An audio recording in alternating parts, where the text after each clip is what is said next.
If you stop following Jay Smith, you won't be embarrassed. Okay? I'm following. If you- I'm following. No, this no. up. Have you read the introduction to that particular manuscript?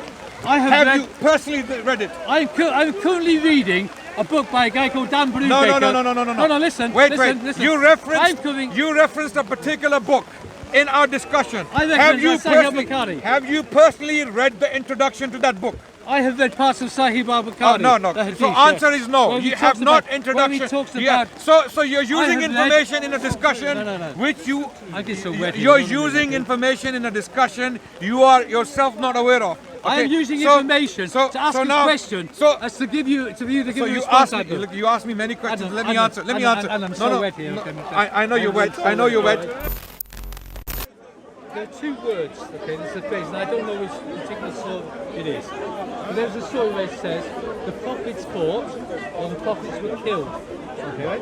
It's Kutala, I think it says Kutala. Okay, I understand. Right? I understand your point. Two different meanings, Okay. Are you saying that those are different meanings, Very good different question. readings, or different sort of whatever? Very good because question. to die is different than to fight. Okay, very good question.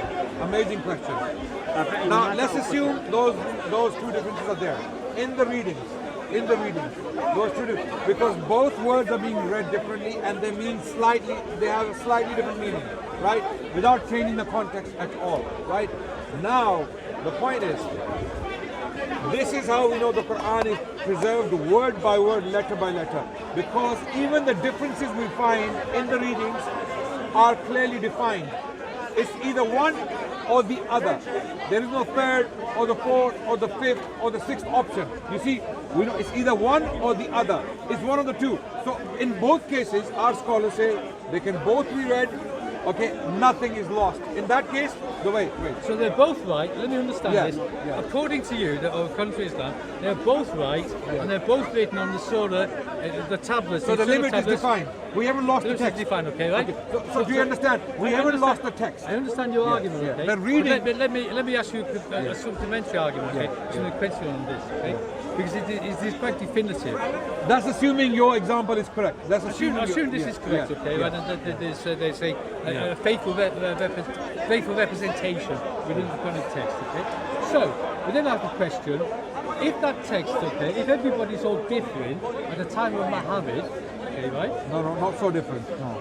If there are different dialects, people are different at the time of Muhammad, we come to the time of Uthman, okay, right? We've already gone through the time of the Battle of Yamamah, okay, right? We've gone to the time of Abu Bakr's Quran, and so why Uthman needed to write another Quran, etc., another recension. We come to this kind of semblance that's written in sort of Sahih Bukhari, I think it is, about the dispute between sort of Muslims as to how it should be recited. Who was disputing?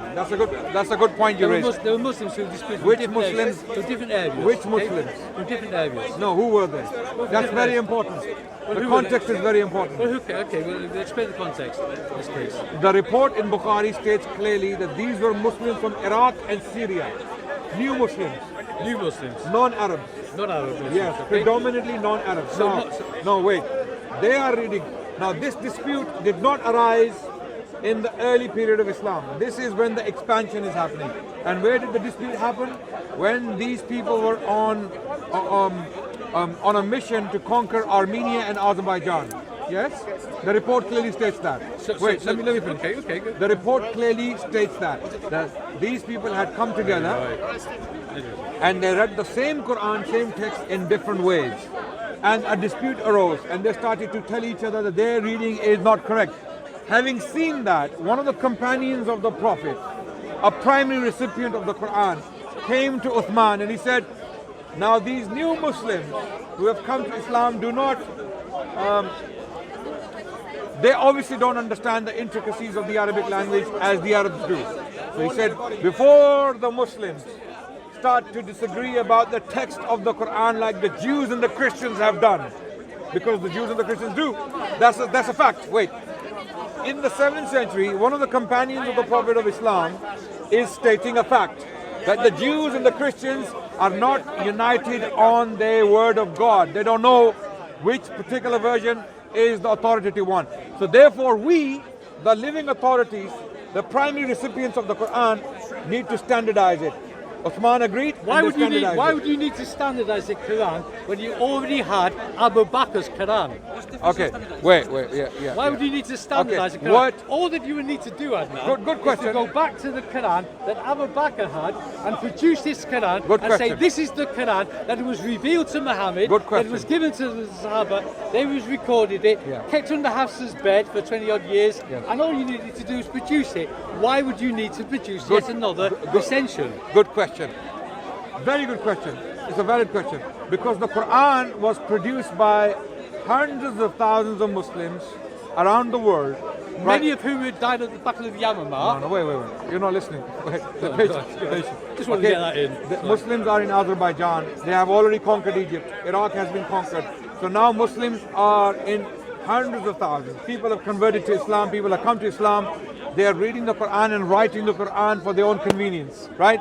There is no standard version of the Quran. Listen carefully. First, let me finish. Okay? It hasn't been standardized by anyone yet. The spelling, how to write it, people were writing it in their own way for their own convenience. For example, American spelling of color is C-O-L-O-R. Wait. I'm finished. Let me finish. Yeah, I'm listening carefully what you The say. English spelling is C-O-L-O-U-R. Same word written differently by two different nations, right? So the Arabs, for that matter, were writing the Quran for their own convenience in their own spellings, right?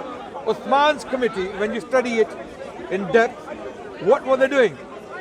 What they did was the variant readings of the Quran in different dialects read by the different tribes of Arabs, they were narrowed down to one dialect, which was the Qurayshi dialect. Wait. So the delivery of the Quran was narrowed down to the Qurayshi dialect, and that particular delivery was put down in specific spellings. Spellings is the important word. You used the word rasam earlier, right? Yes, Rasam of Uthman. yes. You know what rasam is? It means it's the underlying, The actual writing. Yes. Writing text, So yes. Uthman, he supervised the committee of his companions, and they put down the Quran in one rasam, which was standardized by the living authorities who took the Quran directly from the Prophet. Now, the copy we read today as Quran in two covers, this is not the Quran by the way, I'm giving an example, okay, between two covers, was given to us by the direct disciples of Prophet Muhammad, peace be upon him. And, let me finish, those copies, or the copies of those copies are still extant.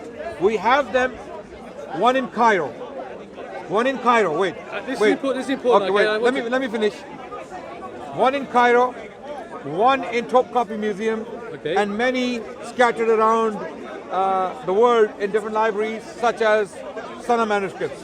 When you put them all together, and when you read the text, it is exactly the same. Wait, from verse number 1 to the verse last of every single chapter of the Quran, it's exactly the same. Now, let me finish my challenge, then you can come back in. Yeah, I'm sure I understand. Yeah. So if you pick up a parchment of Codex Sana from, let's say, a library in Germany, or if you were to pick up the Birmingham parchment, if you were to take a fragment from the Husseini Mosque, and it took the same chapter will be read exactly the same. Sorry, when I say read, the content, the wording is exactly the same, right? But when it is read in Warsh, slightly differently pronounced. When it's read in Hafs, or Duri, or Qalun, or Ibn Kathir, it's pronounced, it's delivered differently. But when you pick up these manuscripts, ancient manuscripts, every single one of them is in uniformity with the other. Now, wait. Let me challenge this in my make. Okay. Adnan. Okay, let me finish, and then you can go. And if I am wrong, if you want to show me why I'm wrong, then you need to produce a parchment from, let's say, Germany in a library, which is from the 1st century, and a parchment from Egypt or parchment from Iraq, and show me there is a verse, look, differences in the writing of the Quran. There is a verse So different. Let me respond, okay? So now show me that. You're first. We're having a decent conversation, sorry. This is fine. We're having a very decent conversation.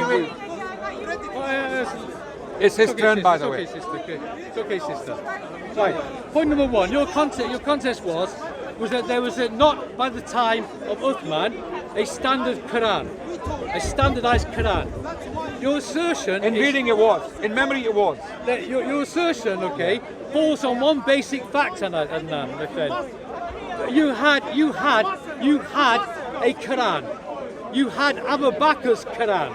The problem was that Abu Bakr's. No, I didn't. Let me correct you. I did not interrupt you, my friend. No, but it's an important correction. You had Abu Bakr's Quran was written in the It was a written Quran. memories of men. The Quran was there. In which case, all you needed to do was to take Abu Bakr's Quran and say, this is the true, real Quran, this is what you should be recited, this is what you should memorize, Okay. this is what you should learn. Good point. But you didn't. Good point. So what you did, you took a committee, then that committee came together and said, we have a dispute over the way in which the Quran is recited. The question then becomes, how do you learn recitation without a manuscript? You don't just learn by Chinese whispers. You learn by a manuscript. You go back to the manuscript, you check against the manuscript, and you could not produce the manuscript. So nowadays, Adnan, you cannot produce Abu Bakr's Quran. Thank you. Abu Bakr's Quran, we know, is no longer in existence in this respect. Yes. But then again, then we come to Uthman's Quran. We come to Uthman's Quran and we ask some basic questions. Why would Uthman need to produce a Quran in different dialects and narrow it down to the Qurayshi dialect? The reason he narrowed it down to the Qurayshi dialect is because he then turned around and said, this is going to be as one which is going to unite the different tribes, the different peoples. And since Muhammad was Qurayshi, we might as well make it Qurayshi. That is the reason why. So where are those Qurans? He sent those Qurans to 9 different provinces, and I'll name a few of them, to Baghdad, to Basra, to Damascus, down to sort of Cairo, probably a number of other sort of provinces.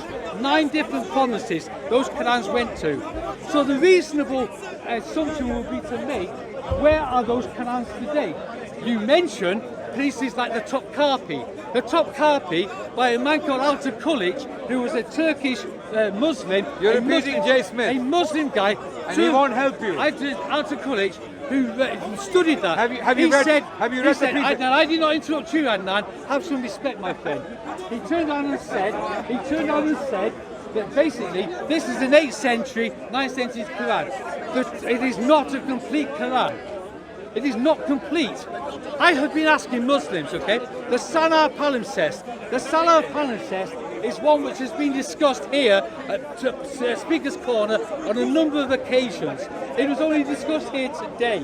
The Salah Palimpsest, a palimpsest is 2 different levels of writing, one lower, one upper. The lower, in many cases, does not correspond to the upper. Why would there be a change from the lower to the upper? Why would there be that change? Particularly when the palimpsest itself is not complete. When are you stopping? Hang on. Because you're throwing a lot of things and it's going to take me a long time to respond to every single one of them. Yeah, it's going to rain in a minute as well. No, we can move under the tree. Yeah, let's move. Look, move under the tree. I want to continue. Yeah, that's a sort of line. Go to a quieter corner. Yeah. So you continue with your point. I do appreciate the sort of tone of this. Yeah. Sometimes you just get carried away. Okay. So the Sana manuscripts, we looked at the Sana of the palimpsest, we looked at the Topkapi. There are other manuscripts, what's it, what did you say, in Cairo, again later. I would have a serious question, and I've asked this question genuinely, and I'm interested in the genuine question. The Quran consists of 114 surahs. Let's leave aside the fact that some of the earlier ones consisted of fewer or more surahs, okay? Let's leave that aside, okay? Let's assume that the Quran has 114 different surahs. And I have genuinely been asking this question of Muslims for a long time. And I would appreciate an answer on this. Can I answer your first question? Yeah, sure. Before you put this question forward to me. Absolutely, go ahead. So firstly you mentioned Hafsa's Quran was there, why did we need another Quran? By the way, did you know who transcribed Hafsa's Quran? No? No, go on. That's a very important fact, right? But was it transcribed? Yeah, it was transcribed. And was it in existence? Yes. And was it authenticated? Was it authentic? Yes. Yes. So it was authentic Quran. Yes. In which case the question still remains as to why it was not used by Osman. The important question is, did you know who transcribed it? Well, no. Okay. I'm in So, ignorance. so of do that, you but plead? that's not a So problem. do you plead ignorance? I plead- Ignorance. Okay, I- no I- problem. I'm No not- problem. I'm not an expert, No okay? problem. No And problem. I'm sort of, Okay, so all of those questions you posed were genuine questions to learn. Genuine questions, Good. absolutely. So now we're going to teach. No problem. That particular copy of Hafsa, which was with Hafsa, was compiled or transcribed by Zayd bin Thabit, a companion of the Prophet. Right, okay, Let me I've finish. heard the same. Yeah. Okay, Okay. right, Zayd okay, bin right. Thabit was the same man who compiled Uthmanic recension. He was the same scribe chosen by Uthman to do the task once again for a different purpose. Because the purpose of Abu Bakr's collection or that compilation was to bring the content of the Quran in whatever form it was, I mean, without the standardization of spellings.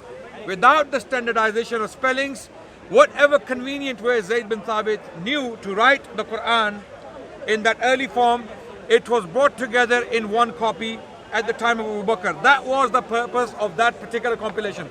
The purpose of the second compilation, which was also conducted by Zayd bin Thabit, it was the same man scribing or transcribing the second copy at the time of Uthman, doing the same job for a different purpose. What was the purpose the second time? We see the purpose in the reports, which you might have failed to read carefully. Because when you read the reports carefully, the same reports tell you that Uthman commanded them to bring the Quran of Hafsa, which is in the possession of Hafsa, and in the light of that copy, transcribed this version, which is for a different purpose. The purpose was the standardization of the text, right? Now, But you already let me had a finish. standardized text. No, it was not. This is the point I'm trying to explain to you. The first purpose was the compilation in whatever convenient form it could be done. Let me finish. So in which case, if you need a compilation to be brought together, Yeah. then the original text, Okay. the original compilation would not have been complete. Wait, you have to understand something, right? One is collecting of the information, the gathering of the information. That's one purpose. The second is the standardization of the final copy. This is what you have to understand. When people write books, I'll give you a simple example so that you can understand from a current example we can give. Right? Come under umbrella. Okay. Right. The example I want to give you is when an author writes a book, he gathers information. He puts all that information in a manuscript. Yes? Yes. Okay. Then that very manuscript, which has one purpose in the beginning, and the purpose is collection of information. Once that's done, that same author, what he does, he goes to the second step of standardizing the collected information, or basically editing it, putting it in the final form he wants to send it out, right? This is exactly what happened with the first compilation under Abu Bakr. Because what was the issue? The issue was 70 reciters of the Quran had been killed. Umar came and he said this was a huge disaster. We have some Qur'an alive, therefore we have to collect the Quran. We have to collect the Quran, and the purpose was the collection. Jam. In the Arabic language, the word is jam. So let me just ask at that point, let me just ask, okay? In terms Ask of quickly so that I can respond. Okay, Wow. in terms of the Qur'an that died at Yamamah, those Qur'an, it says in Sahih al-Bukhari that many of the verses of the Quran were lost. If many of the verses of the Quran were lost, according to Sahih Bukhari... Show me. According to Sahih No, Bukhari... no, you just made a claim. Show me from Bukhari where Bukhari said the verses were lost. Show me now. No. Now, don't make claims, please, that you cannot substantiate. Show me from Bukhari now. I thank you that for getting so those wet here, Qur'an okay. died. We are being soaked now. So I want to answer your questions very quickly before we end this conversation. let's So end it this, was okay, nice no, talking. no. So Tobkapi, by the way, Killage, the scholar you mentioned, if you read his preface and his introduction carefully, if you were not following J. Smith, oh my God, if you stop following J. Smith, you won't be embarrassed. Okay? I'm following. No. Have you read the introduction to that particular manuscript? I Have you personally read it? I'm currently reading a book by a guy called Dan Brubaker. No. No, listen. Wait. Listen. You referenced a particular book in our discussion, I reckon have you it's Sahih al-Bukhari. have you personally read the introduction to that book? I have read parts of Sahih al-Bukhari. No, no. the hadith, So yeah. answer is no. Where he You have talks not about- introduction. where he talks Yeah. about- So you're using have information in a discussion No. which you I get so wet here, you're don't I? using information in a discussion you are yourself not aware of. I am Okay? using So- information so- to ask so a now- question so- as to give you So a you response. asked me, look, you asked me many questions. Adnan, Let me Adnan, answer. Let me Adnan, answer. Adnan, I'm so wet here, okay, I know you're wet. so I know you're wet, wet. But you asked me many questions. Let me answer them very quickly before we go. So you talked about that. Adnan, I really must leave now. Okay. Okay, I'll continue. I'll summarize I'll it. be- Nice talking. Are you to going to be Nice. on some time? Yeah. Yes. Nice talking. Put to it you. up on YouTube and we'll kind of like carry on. No Yeah. problem. Okay? So the discussion was about the compilation, and this gentleman put up a lot of questions without knowing the details. My name is Steve Cleary, by the way. Steve, yeah. Steve. I didn't know your name. Cleary, Steve. yeah. Okay, Adnan, Steve. Nice to meet you, Steve. I love talking to you there. Okay. I really did, Thank you so honestly. much. Nice talking to you. So the answer to many questions were already given, and one point he raised was about the top copy manuscript, and it was edited by a Turkish scholar, and J. Smith has continuously used this lie against Muslims that he says that particular copy is from the 8th century, which is a lie, because he never said it's from the 8th century. He said it's from the late 7th century, which is the 1st century of Islam. That means it is from the times of the Sahaba. That particular copy is potentially highly likely to be from the time of the Sahaba, because carbon dating is never exact. So the carbon dating shows us that it is with 90% precision, it is likely to be from the time of the Sahaba. Okay, so he states that clearly in the preface and in the introduction, and these guys always misrepresent him. Second point he mentioned was the Sana palimpsest, that undertext in the. For that, if they had read it carefully, articles written by scholars on the palimpsest, they actually state, and two scholars to name them in particular, Benem Siddiqui and Gudrazi, both of them stated clearly that the undertext, the pre-Uthmanic text, actually confirms the veracity of the text of the Quran as it is described in the Islamic tradition. So all of these claims raised by Christian missionaries and some ignorant atheist activists are redundant. Their attacks on Islam and the Quran are redundant. Their attempts are desperate. They are full of lies and misrepresentations. Therefore, we have to come and confront them and correct them all the time. Unfortunately, it's not a very pleasant thing, but we have to do it. Thank you so much for listening. Wassalamu alaikum, and I don't want to get more soaked. Whose umbrella was it? Whose umbrella was it? Okay, are you leaving now? Yeah, let's go. Adnan. What's the ruling on it? Adnan. I think the atheist calls this. I think I call